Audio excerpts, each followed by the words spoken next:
Дело было так. Местный житель в своей квартире обнаружил тайную комнату.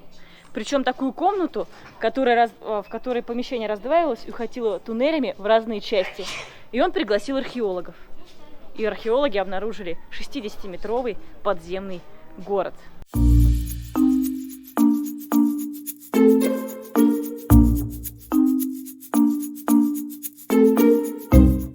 Приехали в город Деренкю.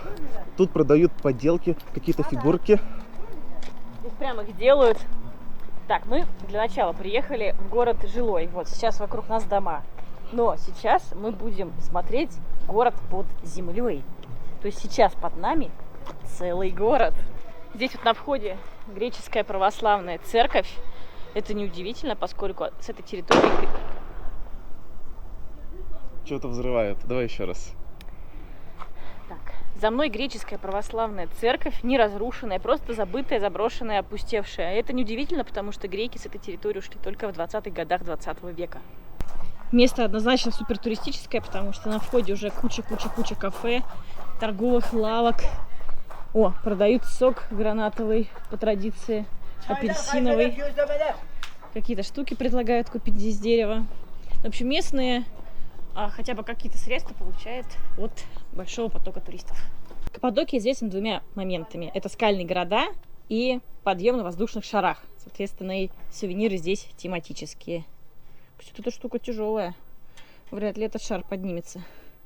Вокруг нас много заброшенных домов. Это греческие домики, даже по постройке видно, что они греческие. И разрушаться они стали после того, как отсюда ушли их владельцы. В 20-х годах здесь произошел обмен населением между Турцией и Грецией. Соответственно, греки ушли с турецкой территории в Грецию, а турки с греческой территории в Турцию. Покупаем билеты. Сейчас уже зима. Памятник работает до 4:45. И уже работает по зимним тарифам. То есть с октября по март здесь цены, скажем так, зимние. Сейчас это примерно 35 турецких лир на человека. А летом уже другие цены. Чтобы было понятно, мы находимся просто в обычном городе, не на холме. Просто такой на ровном плато. И сейчас нас должен ожидать 60-метровый город подземный. Это не верится пока. Этот город начали строить 2000 лет до нашей эры. Начали строить еще персы, будучи зороастристами. Потом здесь жили греки. И в один прекрасный момент город полностью забросили и о нем вообще забыли. И впервые о нем вспомнили, нашли и узнали только в 20 веке, в 60-х годах. Причем при абсолютно детективных обстоятельствах. Местный житель в своей квартире случайно обнаружил тайную комнату. Причем такую комнату, которая раздваивалась туннелями и уходила куда-то в неизвестность. Он позвал археологов. И что нашли археологи? 60-метровый подземный город. Я думаю, что местный житель просто офигел. А вот, кстати, вентиляция, которая идет по всему городу вниз. Не удивлюсь, если вход сейчас в подземный город будет как раз через ту самую комнату того местного жителя.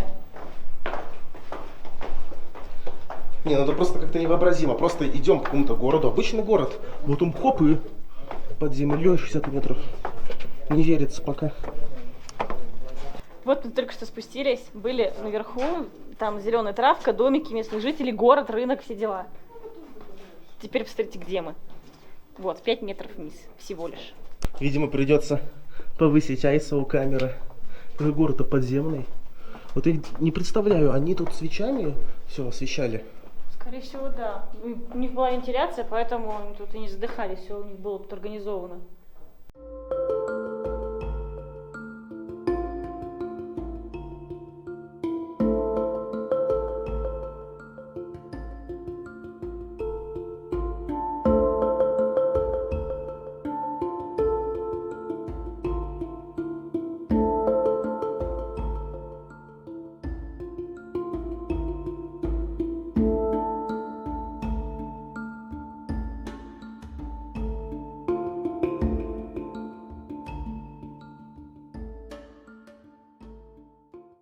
В этом городе постоянная температура сохраняется, по сути, круглый год, 13-14 градусов.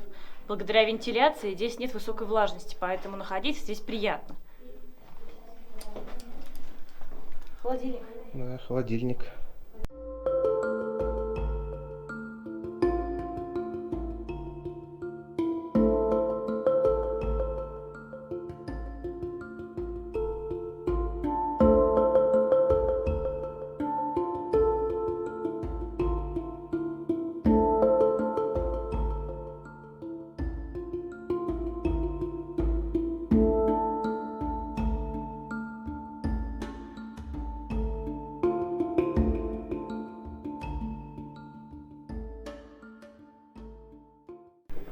Катя? Я нахожусь на этаже ниже. Вообще сейчас здесь доступно для туристов 8 этажей, 4 этажа недоступны, получается 12. Но некоторые ученые утверждают, что здесь можно различить до 20 этажей в этом городе. Напомню, что высота всего города, ну по сути глубина, 50-60 метров.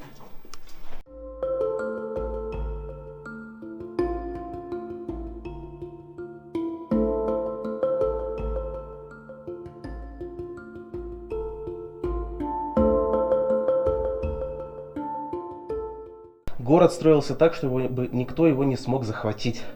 Поэтому туннели все перекрывались массивными каменными валунами, как, к примеру, вот это. То есть вот так вот закатывался, и дверь закрывалась. И даже если враг пробирался в город, его закрывали на каком-то из уровней, и потом, собственно, через некоторое время добивали. Очень узко. Идем вниз. То есть где-то уже опустились на 3 этажа.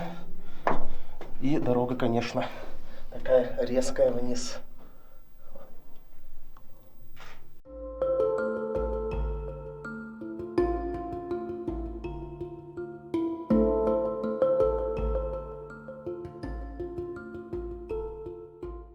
Однозначно здесь будет дискриминироваться баскетбольная команда. Комфортнее всего здесь чувствуют себя китайцы. Очень низко, очень узко. Скальные города в Каппадокии состоят из очень податливого материала, вулканической породы из туфа, поэтому достаточно просто она ковыряется. Здесь обнаружено реально огромное количество городов, порядка 200.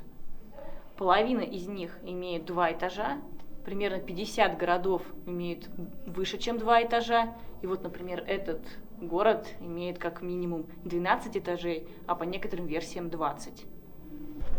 Город весь связан между собой тоннелями, проходами, лестничными пролетами. Здесь есть канализация, здесь есть вентиляция. Поэтому мы хорошо слышим тех, кто находится на этаж выше, и тех, кто находится на этаж ниже. Ну реально, это такая вот современная новостройка с плохой звукоизоляцией. И огромным количеством китайцев, очень громких.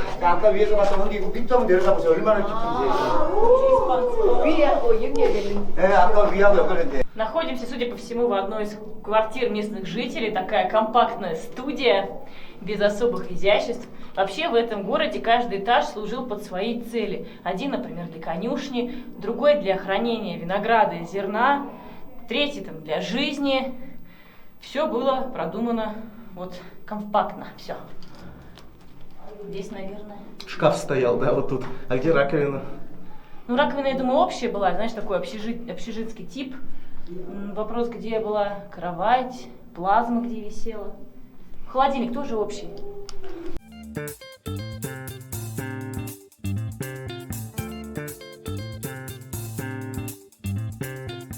Рассвет города пришелся на 5-7 век, когда христиане обнаружили этот город и стали здесь жить. И в период рассвета здесь жило, по мнению ученых, 20 тысяч человек. Это просто даже невообразимо. Здесь сохранился угловой диванчик. Сидеть очень удобно. Но здесь наверняка жил самый ответственный человек, потому что здесь есть вот тоже запорный механизм, в случае чего можно было перекрыть эту часть. Это, знаете, как сделано в подводной лодке. Каждый отсек можно плотно закрыть, так что вода не поступала. А тут, чтобы враг не поступал. А тут врага просто пресекали со всех концов. Здесь вообще наклоняйся сильнее. Сужается. Невозможно представить, что мы попадаем в такое просторное помещение. Здесь, наверное, был open space. По-любому здесь работали и фигачили стартапики. Жители этого города были в полной безопасности. К примеру, сюда приходят арабы, видят, что территория большая, кажется, что кто-то здесь живет, но где живут, непонятно, даже непонятно, что захватывать. К примеру, сюда приходил Тимирлан. Не в этот город, а в соседний, этот уже город был заброшен. Приходит, никого нет, некого захватывать. И если вдруг хотя бы кто-то узнавал, что здесь есть проход, даже если сюда попадали недруги, их просто блокировали с двух сторон, и либо они умирали от голода, либо их добивали. По мнению ученых, вот здесь располагалась церковь. То есть ранние христиане здесь устраивали свои обряды. В город надо приходить после обеда. Это связано с тем, что до обеда сюда приезжает очень много туристических групп, и вы здесь просто не протолкнетесь.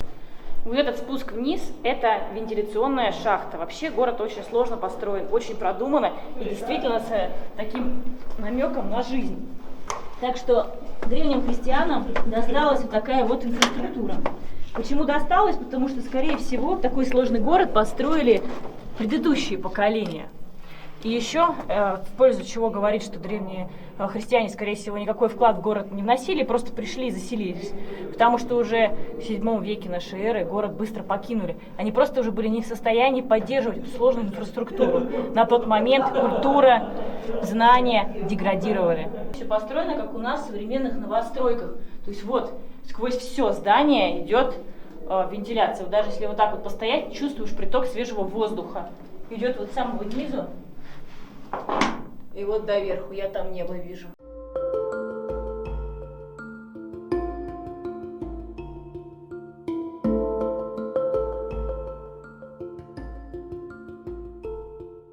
Настал тот момент, когда мне будет уже очень сложно пройти, а китайцы ходят не пригинаясь. Сейчас мы отправим Катю, а потом меня за ней. Пошли? Там темно. Ну что поделаешь? Вперед! Блин. Если вы еще в детском саду, то учитесь ходить гуськом. В этом городе вам это точно понадобится. Там есть что-нибудь? Ну там свет в конце тоннеля есть. Что там, я не знаю. Жуть вообще. Вот тут уже как-то так не по себе становится. Ну это одна из комнат. Подожди, сюда что-то есть? Нет, туда не пойдем. Кстати, здесь в 9 километрах есть другой скальный город, и между ними есть подземный тоннель, который соединял эти города. То есть людям, чтобы потусить там вместе, либо в случае опасности спастись из одного города в другой, не нужно было выходить на поверхность. Не исключено, что это один из таких тоннелей.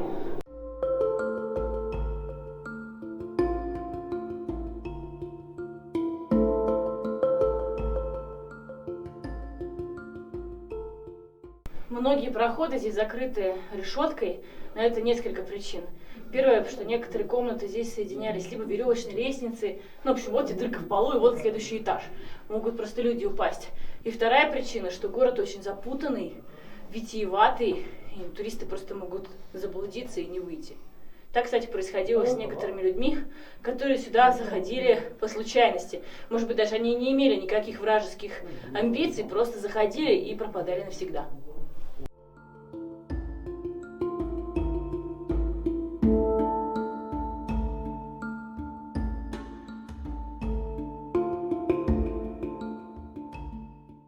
В городе действовал трубопровод, тут был фонтан, здесь люди набирали свежую воду. Вот, кстати, есть труба, по которой стекала дождевая вода, и все, сюда можно было спуститься и водички набрать. Вот в этом месте была организована религиозная школа, здесь детей учили религии.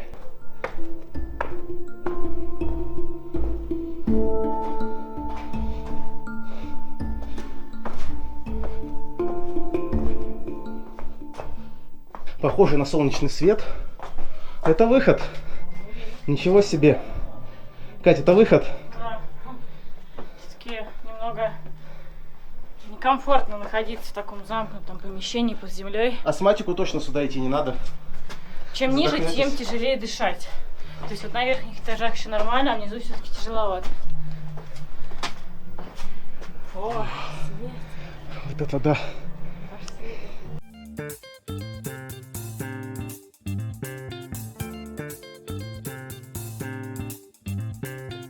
Если вы бюджетный турист и у вас не получается полететь на воздушном шаре, здесь это стоит не очень дешево, то вот картину из вот этих вот шаров можно увидеть здесь, вот такую инсталляцию. Сейчас покрутим, они полетят.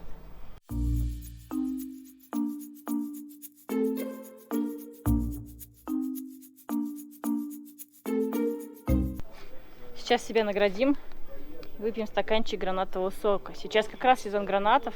Октябрь, конец сентября, начало ноября, их куча. И они сладкие. О, давай режь. Отлично. Вот такой стаканчик стоит 10 лир. 100 рублей.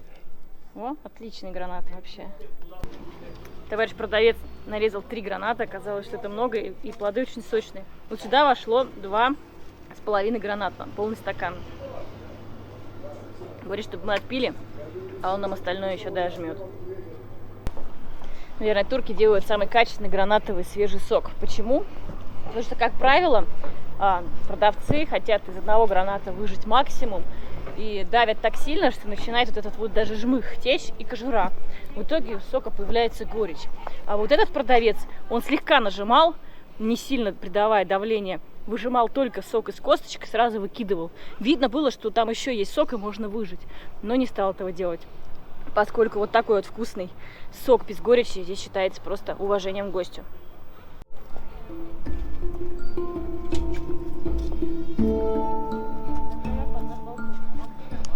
Выехали из города и теперь проедем 9 километров по верху, чтобы попасть во второй скальный город, который был связан тоннелем. То есть мы сейчас едем по верху, а в то время люди перемещались под землей между двумя городами. Второй город называется Каймакли.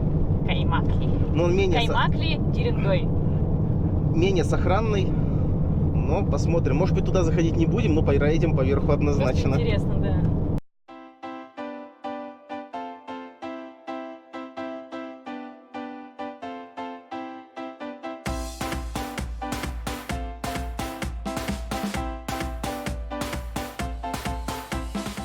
Доехали до города Каймакли, проехали где-то 8 километров, остался один. И уже будем во втором подземном городе, соединенном между друг другом туннелем.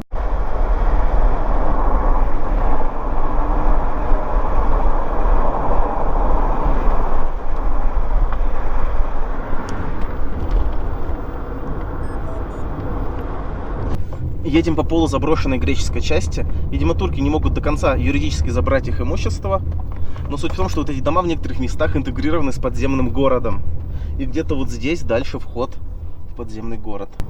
Между греческими домами слева начинаются входы в подземный город. Вот они части. Ну, это верхние остатки по факту. А так город под нами, вот сейчас внизу. Здесь, видимо, до конца не организован вход официальный. Поэтому, наверное, с помощью местного можно найти и пробраться вниз. 1903 год, кстати, дом был построен. Это точно греческий город, потому что орнаменты вина на домах. А они мусульмане, тогда еще было жестко как с этим. Понятно, почему парень, который нашел себе тайную комнату, сразу позвал археологов, потому что здесь городов этих дофига, и это не выглядело чем-то необычным. То есть, скорее всего, сразу догадался, что под ним целый город. Ну, то есть греческие города интегрированы с древними подземными городами, фактически. Вообще. То есть стоит греческий дом, а снизу может быть несколько этажей подземного.